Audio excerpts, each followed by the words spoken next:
Lions Rock Productions.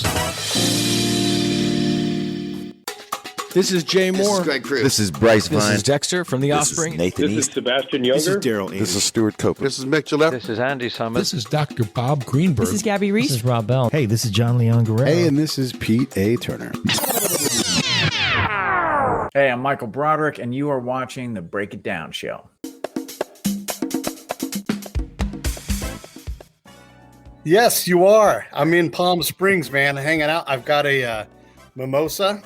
Nice. And taking it easy, having a quick, a little getaway. Every now and then, you know how it is down here in Southern California. You can be in so many different environments. You know, over the mountain, the other side is a totally different kind of desert. I could go to Julian and get some apple pie and get fall colors. And, you know, it's wonderful to be out here. And so we were getting a little bit of cabin fever from being cooped up from COVID. And my lady and I decided to bust out of town. There you go, man. It's good for you. We drove up to the snow a couple of weeks ago, but it turned out there's some kind of accident or something, and all the roads started getting backed up. We ended up turning around, but we stopped on the side of the road just so we could get out in the snow for a second for a couple of minutes. Apparently, I learned this the other day. We are in California are people who say drive to the snow or up to the snow. Other people don't say that, but like it's right there. You have to drive up to it. Other places say I'm going to, and they say something else. It never occurred to me that was a thing. I'm going to Vermont. Right, exactly. Jersey. Like if you were in Jersey, what would you say? You would just, we're going skiing. We're going to Vermont. Mm-hmm. But out here we say up to the snow. It's a funny thing. Yep. How have you been? Good, man. You know, I can't complain, bro. Starting to get back to work, which is nice. Family's good. Family's healthy. Not to be a downer. We had a little bit of a little crisis recently. We had to put our longtime companion, send her off over the Rainbow Bridge. Beautiful Maxine, our Great Dane. But other than that, man, really can't complain. I had COVID back in the end of July, beginning of August, and it was rough. It was definitely tough. It's no joke. But everyone else has been healthy. Yeah, can't complain. I watched a short that you did called Fathers and Sons. It's I guess based off of the Jack Carr novels. For those that don't know, Jack Carr is a Navy SEAL turned author and best-selling author, New York Times bestseller. Is that even enough to describe how successful he's been? He's been just incredibly, incredibly successful. So I'll put a link to that here. You can watch it in a lot of places, but this will be the Vimeo link where you guys can watch this thing. But talk about that process. I mean, you get asked to do something like this. You do big procedurals and all these other things. And here's this little 11-minute video. From the outside, it might seem like, why would he do something like that? But talk about that project and what it means commitment-wise. I mean, shorts are not a thing that people talk about very much. Well, I'm proud to say that this was my baby. Okay. This was my concept. And with the help of some very talented friends, I was able to take it all the way to completion. I'm a first-time filmmaker. So it was made for a very specific purpose. I wanted to get on the radar of the folks at Indivisible, which is the company that's producing the Amazon series based on the Jack Carr's novel, The Terminal List. And so I grabbed a bunch of my veteran pals because, despite the fact that there are a ton of talented veterans in the industry, still too often I think the players just think of us as special ability people that come in, can handle a weapon or tactics and stuff and make their show look good. But many of us are real working artists. And when it was announced that Chris Pratt's company Indivisible was going to be doing the Terminal List for Amazon with Chris in the lead role and Antoine Fuqua directing, they also said that they wanted to incorporate as many veterans as they could in front of and behind the camera. And I've long been a Chris Pratt fan. I just love his work, and he just seems like he genuinely supports veterans and the military and stuff. So I always admired that about him. And to me, that didn't come off as any kind of pandering. I was like, this guy's legit. He wants to he wants to see what veterans can do. So let's show him what some veterans can get together and do. And so I came up with the idea for Fathers and Sons. Kind of wrote a very brief, little short scene. I'm not much of a writer though. And I sent it to a buddy of mine who's a director, Ryan Curtis. He's an Army veteran, and we know each other through VME. And he was like, "Yeah, good idea, but they really need to punch up this scene." So I sent it to my buddy Vernon Mortensen, who's a screenwriter, and he's a former Navy SWCC. So he knows the world, the SEAL special operations world. So he came up with that fantastic scene that you see in the short film. And I went to my buddy Tim Abel, former Army Ranger. He plays Dell in the piece. And it kind of, I thought of him as I wrote the original kind of, original scene that Vernon took and made something spectacular out of. I thought of Tim immediately because we've kind of had this mentorship relationship over the years. When I first came out to Los Angeles in, I guess it was 2005 when I met Tim for the first time. He came into my acting class as a guest, and because he's a working actor, and it was our teacher had like a Q&A. We could ask Tim questions about what it's like to be a working actor and this, that, and the other thing. And that's when we first met, and we got to do a scene together that night. And it's every time you work with an actor, it doesn't matter who it is, you're trading impulses, you're locking eyeballs, and you share something, right? Yeah. So we've had that first connection, then we met shortly after, because just hanging around the veteran community, we met each other again, and we became friends, and I could always go to Tim when I needed advice about the acting world, and so when I thought of the character of Dell, I said, "Man, Tim's perfect for this." And he sure was, man. He just crushed it. If you haven't seen the film, I encourage you to watch it. Tim's just so good. So yeah, man, it was made solely for that purpose, to get on the radar of the folks at Indivisible. And we were very happy with Jack's reaction to it. Jack Carr, the author whose book inspired the short film. He just has been, I can't even describe how, his enthusiasm about it, and he's posted it on Instagram and all these other things. And we've gotten a lot of great feedback, and I'm very grateful to Jack, man. He's a solid dude. Yeah, he is. He's been on the show, and just a fantastic guy. And really what you see is what you get. That's kind of a common denominator for a lot of us, where folks talk about trying to be authentic. It's just, we just come with an authenticity because of who we've been, where we've been, what we've done, that kind of thing. And a guy like Jack, Dell, when you watch Dell in those scenes, either to my eyes, because I don't know his background, either he is legit and that's the kind of guy he is. He just brought an authenticity to the screen. I didn't for one second think, oh, that guy is an actor. I thought, I wonder what this guy's background is. Instantly, just his presence, because it's not acting, it's just what he is. And I'm not saying he wasn't acting, but I'm saying it's that presence. You knew that this guy had done a lot of things, in combat. Like, he just brought it in an excellent way. He's he's a bat boy, he's a Ranger Battalion, and a great actor. Tim played, I don't know if you remember the show. It was Jerry Bruckheimer, Soldier of Fortune, Inc. back in the day. Okay. And Tim played Benny Riddle, who was the Marine sniper. He was, series regular on the show. So it was funny because Jack was he was so psyched when he found out Tim was in it, because he loved Soldier of Fortune back in the day. So that was very exciting for him.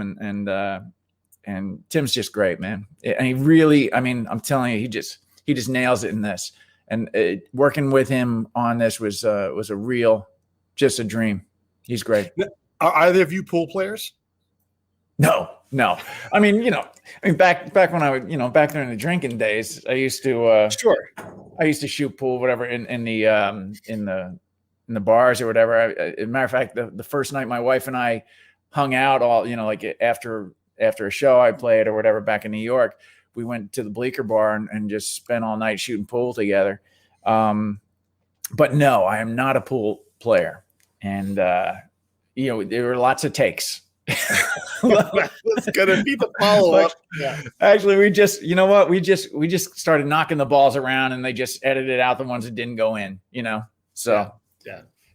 it was a lot of fun. And I'll tell you what, Ryan Curtis just crushed it. I knew as soon as he started talking to me about his vision for the piece, Ryan, the director, I knew I chose the right guy. He was immediately like, okay, Antoine Fuqua was directing the series, so let me go back and watch Training Day. Let me go back and watch, these other, and he immediately had the right mindset.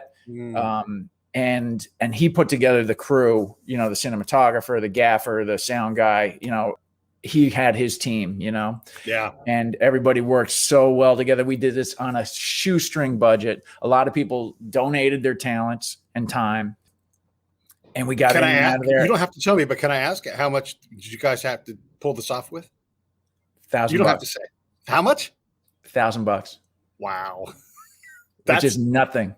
Incredible. Yeah. It's nothing. There are lunches in Hollywood that are over $1,000. Well, again, some very talented people donated their time. And, and their skill. Why though? Why? I mean, that they could easily get paid for this.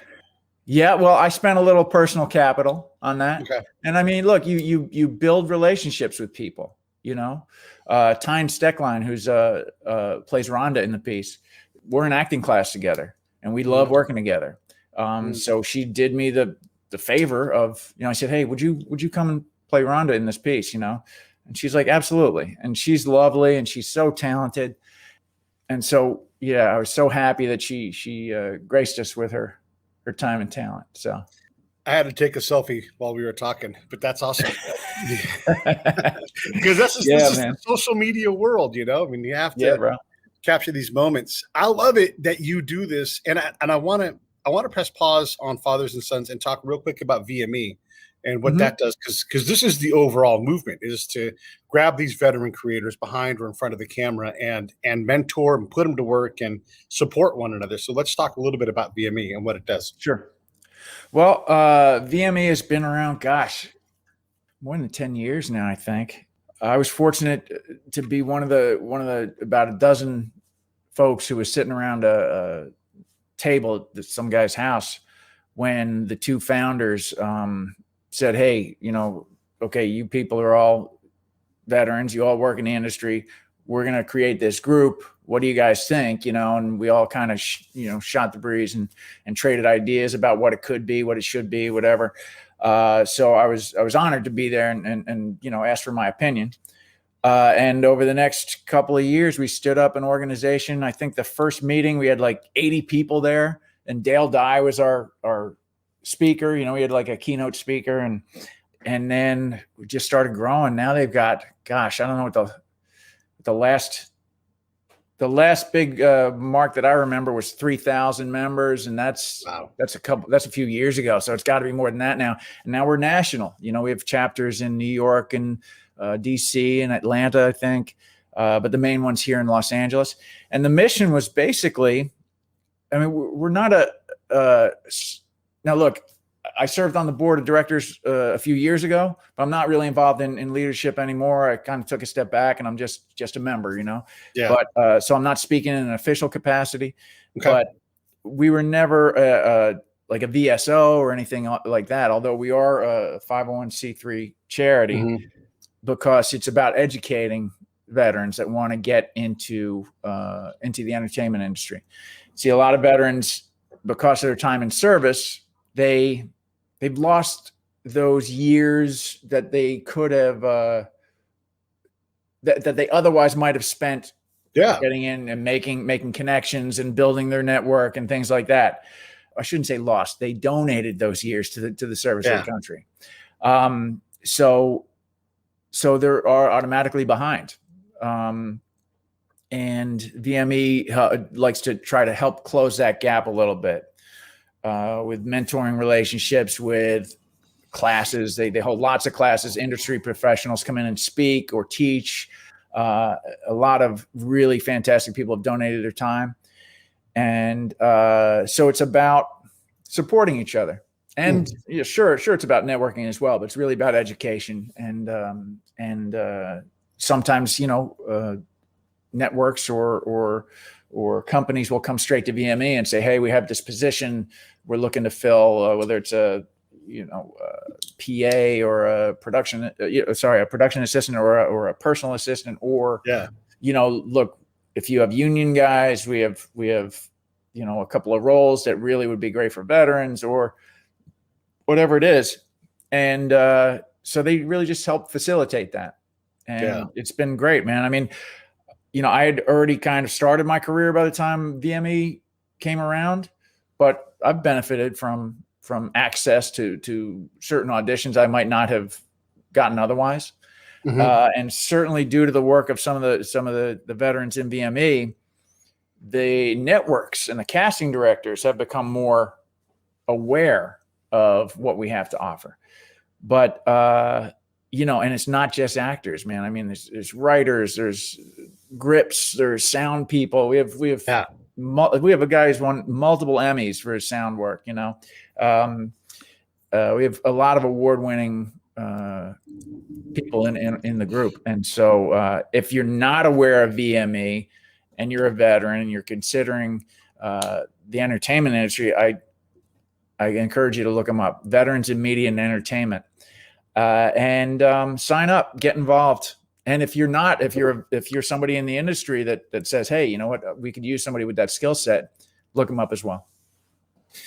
Yeah, it's such a neat thing. And then Hollywood is full of groups like this, where they take care of each other and they provide this. I don't want to downplay the networking part, because a lot of what happens in Hollywood, and here goes the guy who's not an actor talking about what happens in Hollywood, but I talked to a lot of you guys, and you hate to hear, oh, I should have thought of you for this project. Like there's the desire and the capacity and the connection aren't always in alignment. And so here you have this resource where, whatever, maybe it's Latino actors, maybe it's Black actors, maybe it's this, and there are subcommittees and subgroups, it's just another resource. When you have this, we want to be legit. I mean, there's no director that's like, I don't care about being legitimate with my veteran presence on my show, whatever. Like, how many times do we see the uniform with the sergeant stripes upside down or whatever? Like nobody chooses that. So you want this resource for whatever reason, or you just want to be of service, like Chris. There's no doubt that Chris has a passion to be of service to those that have served, and it's neat to be able to have these groups, regardless of the makeup of the group. And veterans, certainly, you want to talk about diversity. We're a minority of minorities. Yeah. And it's really powerful. By the way, if you guys are watching, it's always helpful when you're on YouTube to hit subscribe, but also the notification bell so you know when something's coming out. And then also feel free to engage. I mean, if you're watching on the live side, we would love to answer questions or involve you. And there's Candace. I'm going to have lunch with her in Palm Springs here in a few minutes. So that's it's always fun to see her when she pops in. I wanted to ask you, going back to Fathers and Sons again, I think that there's a market for shorts, much more so than ever before. I mean, look, you got Chris and he's playing the lead role and everything, but there's all these side things that happen in someone's life that aren't really accountable for in a big show like that. Like, so take, for example, look, you were in the Marines. You must have a Marine who's going to be in town from your old unit pop in all the time. And these little visits happen. These micro stories happen. Sure. And it's such a powerful part of the storytelling. And a place like YouTube or Vimeo, it's a perfect, medium for that, to like create these little side things that aren't on the main thread, but create real opportunity for someone to create. I would definitely encourage anybody to write stories in that vein, because people create content off of the back of your content, whether you're on Law and Order or whatever show it is, there's podcasts and fan fiction. Here's a way to do it, is to take these worlds and expand them. Now, look, I will say this, it's tricky, and we're getting into waters that I don't fully understand as far as the legality, IP and all that other stuff. Yeah. And originally Fathers and Sons was not meant to be public. Like, I was not going to put it out there. I was simply going to get it to the folks at Indivisible. But when I sent it to Jack and he loved it and he posted on Instagram, like, well, here we go. Now it's out there. I don't want to give you the wrong idea. He didn't like do it against my wishes or anything like that. I think he was like, hey, I'd love to post this. I was like, hell yeah, put it out there. Yeah. Right. But at the same time, then I figured, well, the Amazon, whoever's producing this series, they're gonna have a tough time coming after me if the author put it out there, Yeah.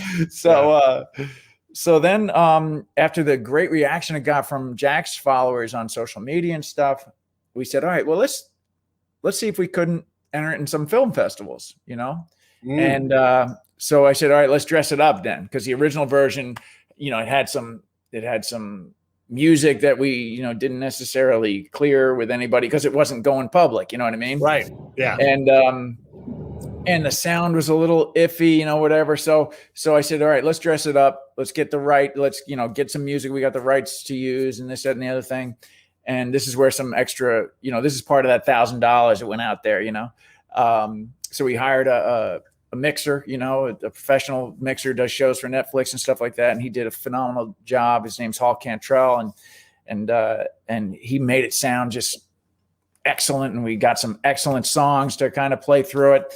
And now it's a short film. And we started, I entered it in a few little film festivals, and we were an official selection at Venice Film Shorts, Venice, California. And I entered one back in Jersey. I'm from Jersey originally. And we won Best Dramatic Short in the New Jersey Film Fest. And those are the first two I entered. So it's like already we're getting somewhere. And so, I entered in the GI Film Festival, which is great. I always wanted to have something I could enter into the GI Film Festival, but they haven't made their selections yet. So we're waiting on that. And a few others that we're waiting to hear from. So it's very exciting. I said to someone recently, I feel like, I feel like a new father, it's like being a brand new father again. It's my first film. So, I mean, as a producer, you know what I mean? Yeah. Something I took from concept to completion. So it's a good feeling. It is good. And also, by the way, congratulations. That's not an easy thing to do. Again, you did this thing on a shoestring budget, and the town kills projects much more than they make them come through. So it takes some real desire, some ganas, if we're gonna go Jaime Escalante, and push it through. Do you want to do more of this kind of thing now, or is this just yeah? I'm already talking to the writer Vernon Mortensen about doing some more projects, and also we've teamed up with another fella who's a producer and he's also an actor. He's been kicking around Hollywood for several years, like I have. And we're like, you know what? Let's start building a team. Let's just start cranking some stuff out. Now, obviously, you can't. There's only so many favors you can ask of people, so it's going to start costing some money. Yeah. So, we're looking into how we want to fundraise if we want to do that. I think we've got a pretty good proof of concept for with Fathers and Sons. I mean, I couldn't be happier with how it came out. I mean, not only story wise and everyone's performance, but the way it looks, the way it sounds. I mean, if I can say so myself, it's a damn good little short film. Let me say it for you. It's a damn good short film. I watched it a couple of times, and I think look, obviously you know what you're doing acting wise, but the lighting is great. It feels like you're in a bar. It doesn't look like you're on a sound stage or anything. As far as I know, we were in a bar. Okay. Yeah, we were actually. Well, it worked. I love it. I love it. Yeah. Yeah.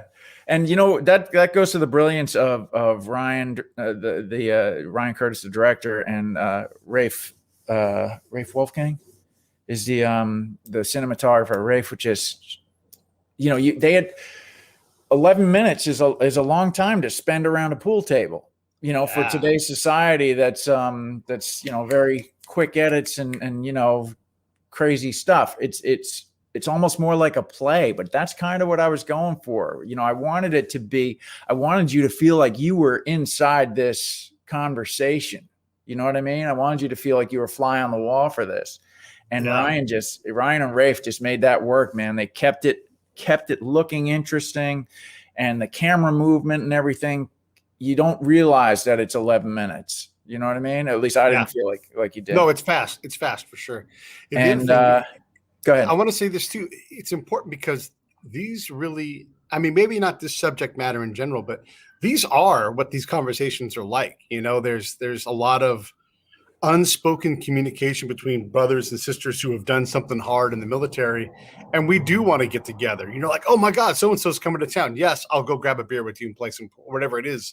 This is really genuine. It's a genuineness to what you guys captured, like how you wrote it and put it together. It just Vernon Mortensen. Then good job, Vernon. Yeah.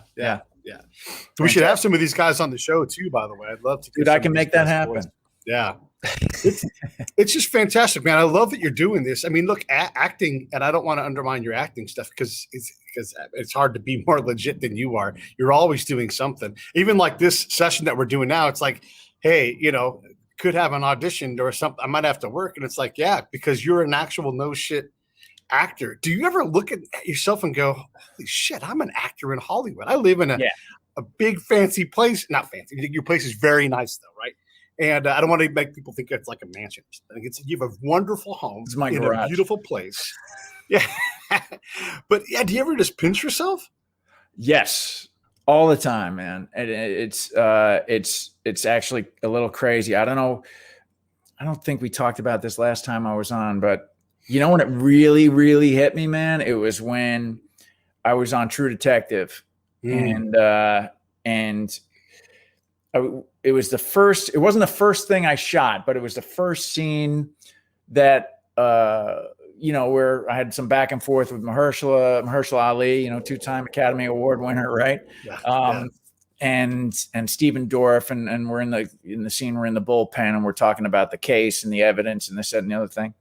So it was my first really kind of working day, and so we'd gone through it a couple times, and we're waiting for them to reset the cameras, and I'm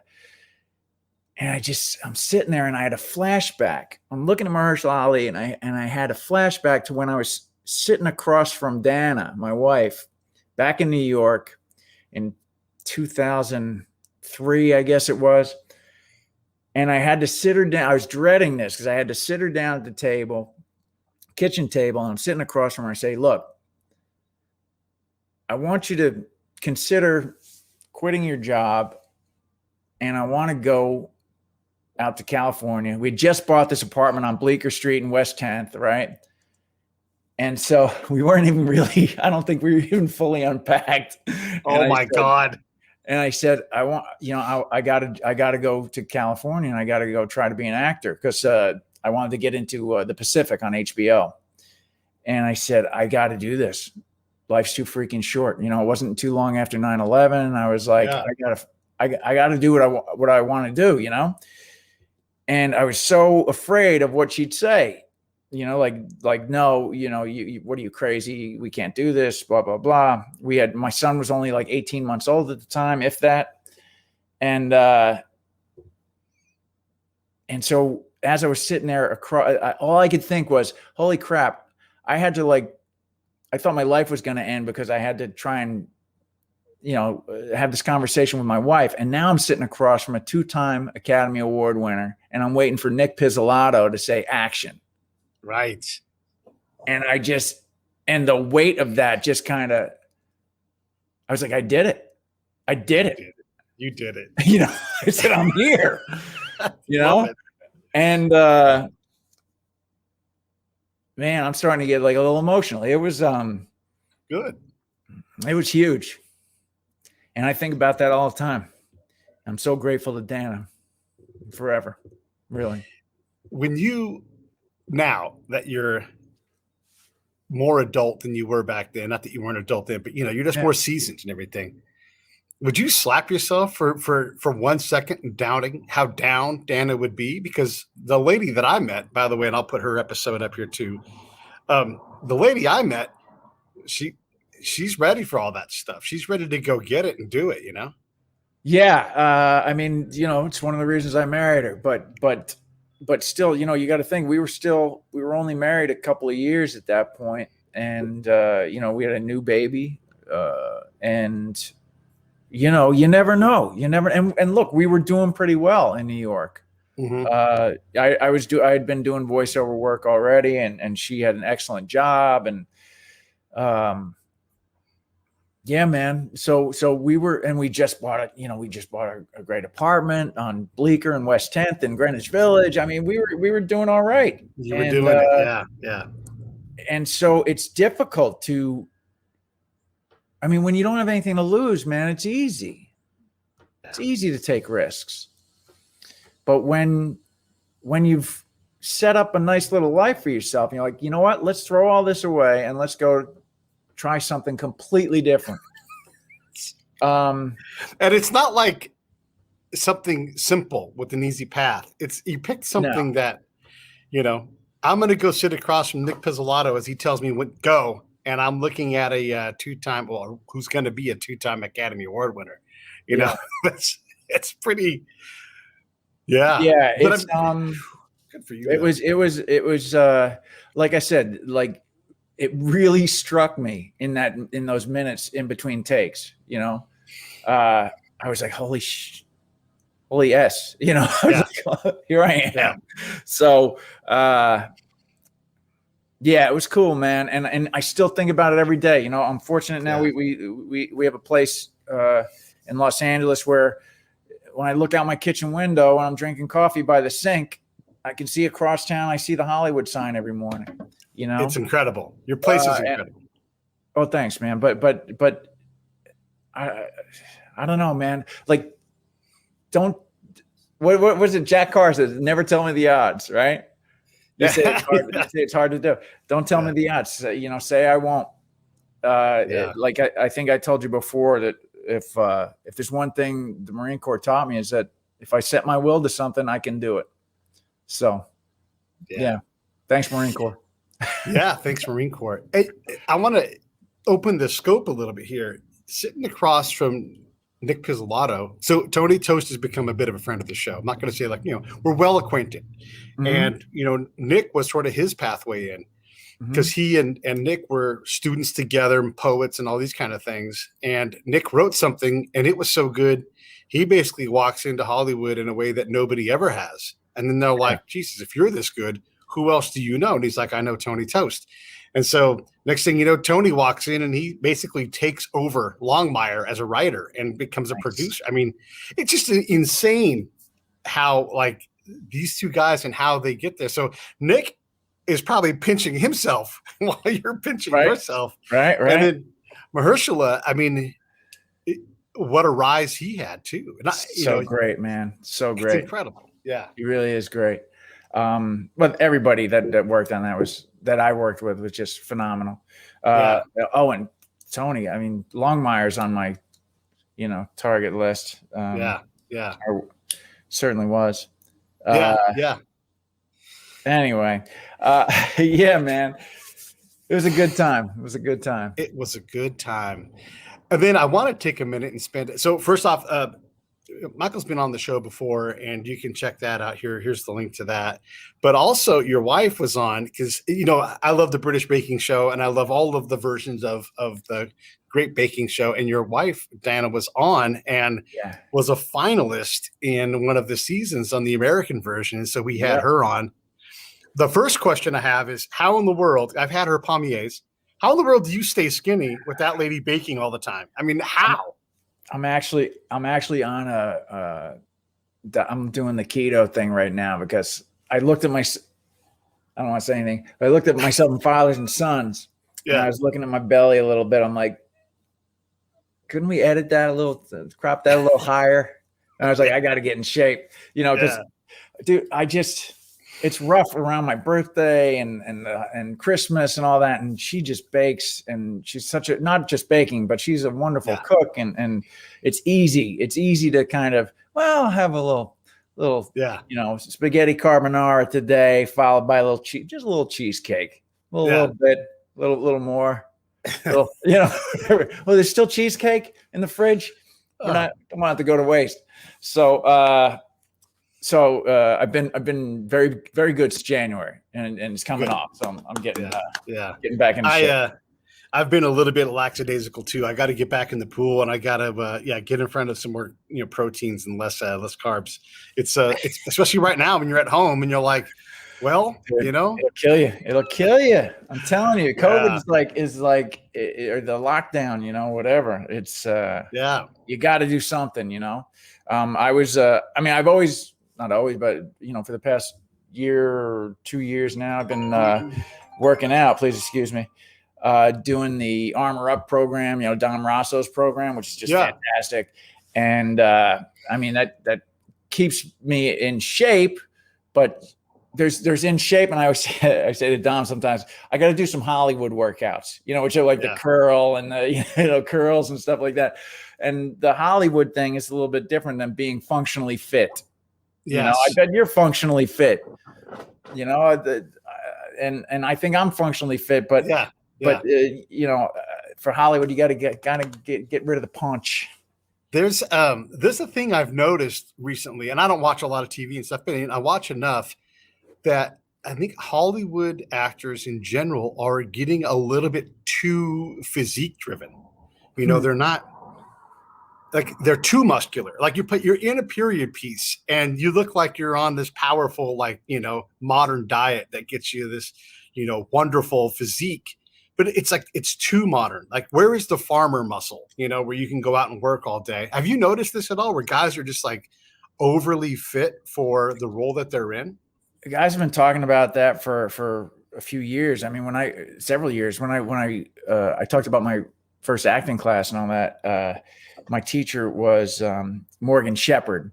And he's an older British actor. He's been in like every version of Star Trek ever. He's since passed away. But he said his problem with Band of Brothers, because I was so smitten with Band of Brothers, is what made me want to be, an actor when they were going to do the Pacific. He said, he's like, when I was, during the war, people didn't look like that. These guys all look like football players, And, right. Yes. And another fella, Frank, what the heck was his name? He's old Vietnam veteran, Marine. His last name escapes me, but he was trying to put together a Vietnam piece. And there was a bunch of, before VME, I worked with this company called Gunmetal, which is like a military advisory company. And so we're all veterans, and he wanted to get this project going. He's like, yeah, but all you guys are too big. And he points right at me. And I was like smaller than I am now. And he's like, we all look like this guy, I was all skinny, and so it's funny. Yeah. It's funny you say that, because especially for the period pieces, guys just weren't that big back then. I mean, you see a guy reach his hand out and he's just striated and muscles are firing. And you're like, you're a bodybuilder, and God bless, like you're in fantastic shape, but sure. Yeah. You're supposed to be, it's 155 pounds and just tough as nails because you were bucking hay all day, Right. You're not getting big rounded biceps from that. Like you've got working muscles, strong as an ox, tough as hell, but it's it's noticeable, Yeah, I think especially like you said, in the pieces where they're supposed to be set in Vietnam or World War II or the Revolutionary War, and the guy's like, yeah, look at my abs. Now, if it's a movie where you're taking your shirt off and stuff, and there's supposed to be some sex appeal, that's a different thing, know. But okay. So I was curious that. It's good to hear. You hit on a good point. Yeah, that's a solid point. But suspension of disbelief and all that, right? Yeah, it's fine. And I don't begrudge anybody for wanting to be healthy and look good and all that kind of stuff too. Sure. It's just when it takes away from your appearance, the credibility of it all. So COVID has slowed down production on everything, and even still, it's just kind of limping along. Not limping along, but it's not full speed again. How was that? I mean, everybody I know that's been in the business a long time hits a point in their career where things slow down, they change, and then they survive that and they get through, and But this is an unnatural pause for everybody. Yeah, dude, it was a rough year. It was the first time in. I think it's happened twice in my career, and it's the first time in I think 17 years that I missed. I didn't qualify for medical insurance through SAG, through Screen Actors Guild, and that's rough, man. I mean, it's fine. I can go on my wife's insurance, so Right. I'm not without insurance, but it ain't cheap, you know. Right. So that was disappointing. And so many people, I think, are in the same boat as me. If you're not earning, you can't be, you're not going to make your dues or make your earnings so you can get insurance. And that's a shame. Yeah. Yeah. And then also it's just, your career is not growing, like Hollywood is very demanding on your time and being top of mind. And here we all are unnaturally shrinking instead of growing. And that's got to be terrifying as well. Well, I'll tell you what, one of the things Dan had said to me, that kind of inspired me to do Fathers and Sons or to do something, and Fathers and Sons turned out to be it. She's like, just speaking generally, she was saying, look, if people aren't going to, like, if you're not going to write the novel or whatever you talk about, if you're not going to do whatever the hell you say, someday I'm going to do this. If you're not doing it during COVID, you're never going to do it. Yeah. So I thought, well, I always want to make a short film. I always want to, I've always had some story ideas. Let's just do it. We had to wait for things to open up enough where we could actually go into production without, breaking the law or something like that. Right. But that was one of the impetuses for it, I guess, is just thinking that if I don't do it now, I'm never going to do it. So, and that kind of broke the dam for me. Like I saw all the possibilities. We were able to pull this off, thankfully, to just a great team. And, but I always say that's the key though. You surround yourself with good and talented people. You can't do this by yourself. Get a team going. Gail Ann Hurd came to speak. She's a, very successful producer, Walking Dead and so many other things. She came to speak to, VME years ago. And she said that people rise in groups. And she gave the example of like, Adam Sandler, Happy Madison. He surrounds himself with his friends and they create stuff. And Judd Apatow and he's constantly working with the same group of people and they're just creating things and getting it out there. And so after we did Fathers and Sons, where I just grabbed the most talented people I know, I said I would love to do another piece with Tim. Do something else with Tim. And I'm already talking to Vernon about let's team up. Let's start creating stuff, not just make this a one-off. Yeah. So, I think that's important, dude, this, it really can be a lonely business, Forget the rejection and all these other things where you're constantly just getting told no for whatever reason. And you really cling to that occasional yes. You can feel like you're all by yourself. I'm fortunate. I've got an incredible wife who's always been my rock, but I don't really, whether it's my own doing, it probably is my own doing. I just kind of keep everybody else at kind of arm's length, so I'm glad to be kind of reaching out to other creative people and saying, hey, let's do something together. So yeah, I think I'm, it's already bearing fruit, obviously.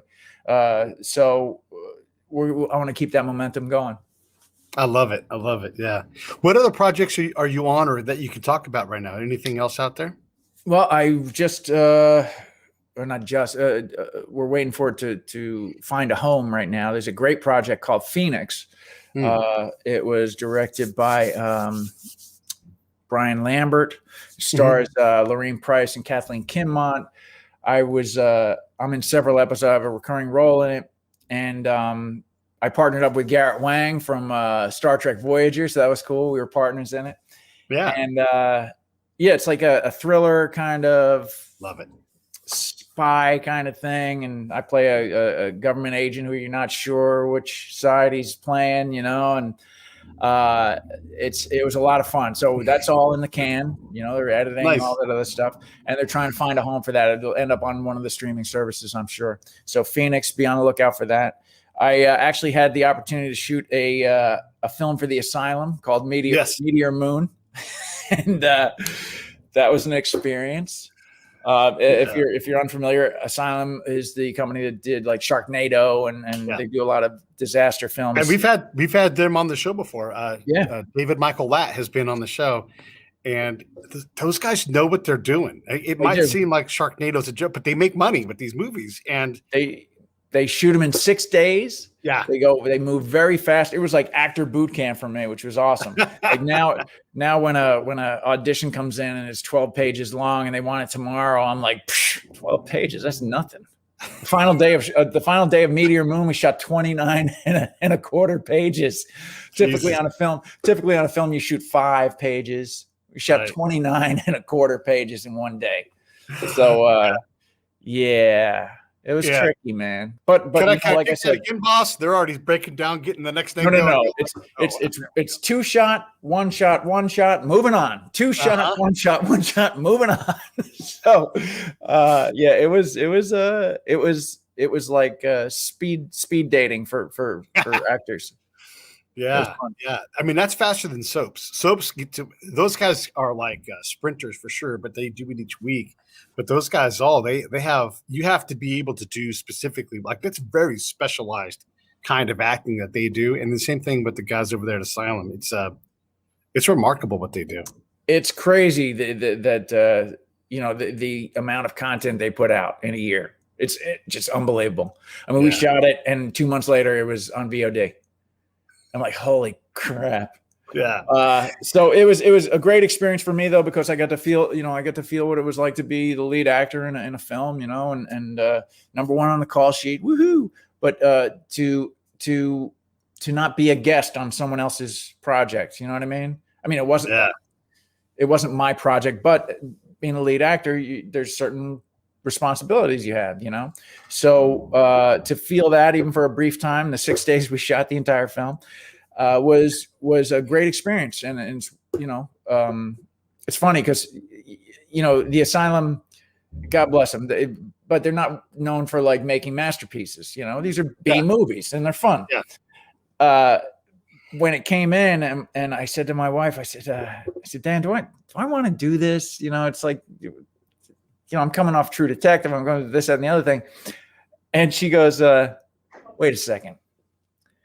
You're going to be the lead role. You're going to save the world.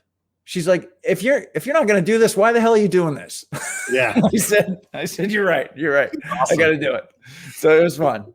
Yeah. She is awesome. I love her. We got to come out and record a show with her, and it was so much fun. And I just I love the you that you two are. I mean, it's incredible to see all of this success and it's easy to be really negative right now about so many things, politics and everything else. But here you guys are just kicking ass in the world and getting, I mean, you have your challenges, of course, but it's just great to hear that you're in such a positive place and a creative spot. I love it, man.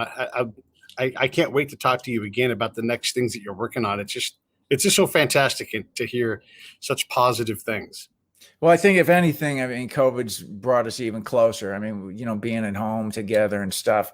Dan has been able to work from home, and I think that's the way it's going to be for the foreseeable future. So I don't know if her company's going to go back to working in a regular office. And it's great. I mean, I love having her home all the time. So yeah, man, it's been a bit of a blessing. A bit of a blessing. Yeah. An evolution. And, I think for sure it sped companies along. They were always resistant. They wanted to have this floor plan because that's how they've always done things. But now that they're doing things in new ways, it's opening up doors and hopefully improving some lives, in terms of being able to work from home and handle things in a work-life balance that's a lot less thumb on the work side, Yeah, I think I don't want to talk out of school, but I think from some of the stuff I pick up here and there, I think there are challenges as far as people expecting to be available or being expected to be available 24/7 as opposed to 9 to 5. Yeah. So I think those are some challenges that companies are going to have to work out. And but we'll get there, man. Like anything, you just 30-inch step, baby. 30-inch step. Yeah, 9 to the front, 6 to the rear. Yeah, absolutely. Well, listen, Yeah. I appreciate your time. It's so cool to hang out. We'll have to do it face to face when we can reasonably do so. And just Absolutely. all the best to what you're doing, man. I really appreciate you. I appreciate you, man. I'd like to ask your folks to go look at Fathers and Sons. You can find it on Vimeo. There's a great article on officialjackcarr.com. Jack wrote a great piece about it on his blog, and there's a link to view it there. officialjackcarr.com under the blog section. And if you want to follow me, I do most of my stuff on Instagram, and I'm at That's Michael Broderick. And I'll put all that stuff in the show notes. And if you're watching on the video side, it'll be in the YouTube notes too. So just click down below. I'm going to roll this video. Stand by. Hey, thanks for watching the show. I really appreciate it. Right here, you can subscribe. Please do that. It makes the show grow. Hit that notification bell so you know which incredible guest is coming up next. Down below is the PayPal link. You can put a small subscription in. That is an enormous help. All that money goes right back into the show. And then right up over here are the next episodes you should listen to, curated by yours truly. Thank you so much.